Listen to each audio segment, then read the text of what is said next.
De leur côté, Luc et Clémence passent la soirée chez une femme très modeste. Ils sont extrêmement touchés par la générosité de leur hôte, mais lorsque les deux retraités comprennent que la pièce où ils se trouvent est en réalité la chambre de toute la famille, c'est le choc. 4. Ici, 4. 6.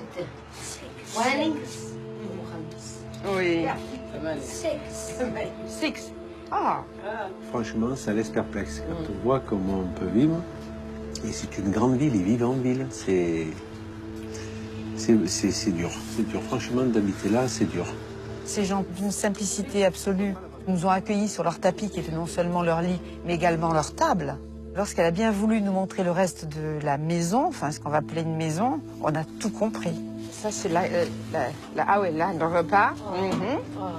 Kitchenette. Kitchenette. OK. L'entrée, c'était le lit. Et derrière, c'était cette minuscule cave dans laquelle elle faisait la tambouille. Les chiottes qui étaient à gauche, une douche au-dessus.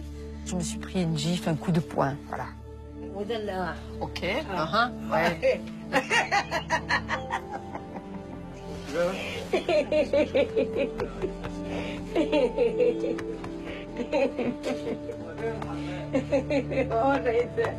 يا فاهمة هي ربنا يقويكم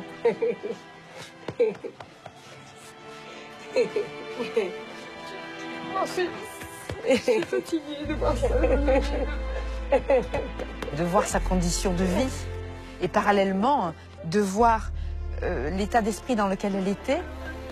Elle était gaie, j'étais à la fois heureuse, mais très triste. Très triste et ce sont des leçons qu'on prend tous les jours quand on voit ça.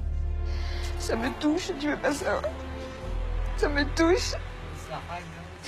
C'est tellement gentil que c'est énorme, c'est énorme. Ah oui. C'est une leçon de vie. Oui. Et on se plaint, on dit mais dans quel monde on vit, bon sang? Celle qui te console. Je sais, Eh mais oui.